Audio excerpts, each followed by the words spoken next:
Welcome to Muskingum Valley Vineyard Church. We are a family on a mission to love God, love people, and make disciples who make disciples. And we've been learning a lot about that this past year and a half. We're really excited about where we're going, transitioning from home churches to micro churches. So we can't wait to move into that. In fact, our first all-church gathering is coming up. I'm going to let Cameron tell you a little bit about that. Yeah, so our first all-church gathering of this transition will be this next week, a week from today, on September 5th at 10 o'clock at our building. We'll have a way to access that online. We'll send information out via email for you guys if you're planning to attend virtually for that. But we're just so excited. It'll be the first one of our all-church gatherings where we're meeting on the first and third Sundays of the month. So keep that in mind when you're thinking about your schedules. It'll be consistently first and third Sundays of the month for the gatherings. It's going to be a party. It's going to be fun. Can't wait to see you guys there.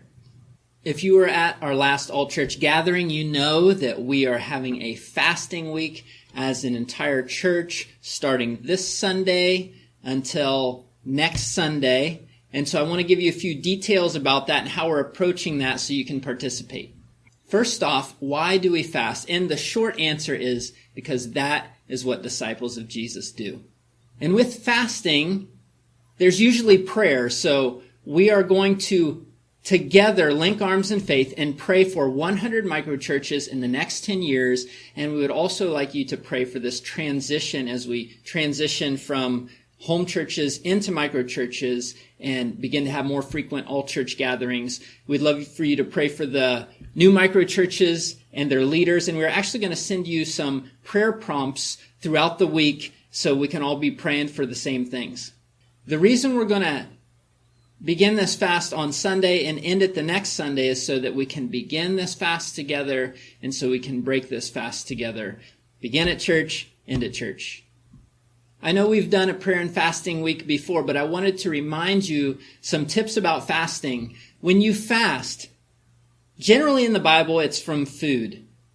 This week, you can fast for as long as you want, as many meals as you want, or you don't even have to fast from food. But I encourage you, fast from something for some amount of time, or maybe you want to fast lunch every day. So however you decide you want to approach this, we would love to invite you to fast.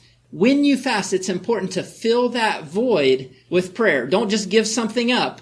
Make sure that you're filling that time with prayer. You may want to complement that with reading your Bible. We're going to complement some of your prayer time with some text to give you some prompts of specifics to pray about. But fast from something and fill that void with prayer. So I'm really looking forward to doing this together with you. However often you fast, whatever you fast from, I'm looking forward to linking arms in prayer with you as we ask God to pour out His grace on what He's doing through this church.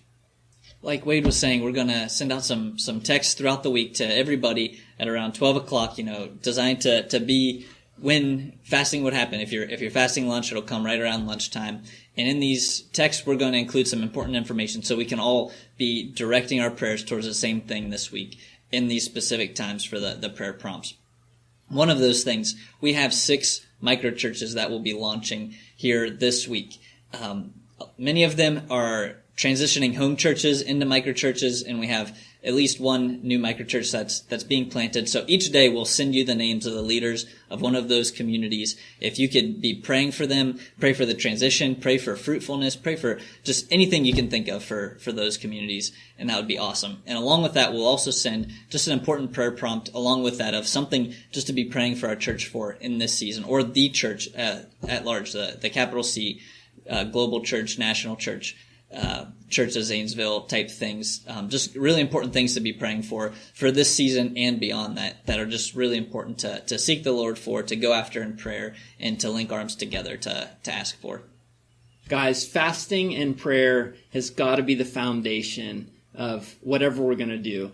We've said over the past year and a half, since God told us, break out of the box, we said, God, we don't want to build something with our own hands.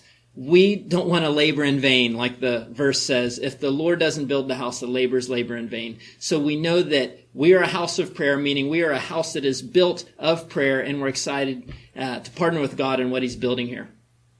Guys, it has been a crazy journey the past year and a half or more, but it's so good to be standing here together with you. And even though we're just here in video form with you right now, we are together in spirit. And we're so glad that you're with us. We're so glad about what God is doing, regardless of what happens in the culture wars at hand, or with the pandemic and how it escalates or de-escalates. We are just so excited to be in this together with you. We love you, and we're looking forward to continuing this journey together.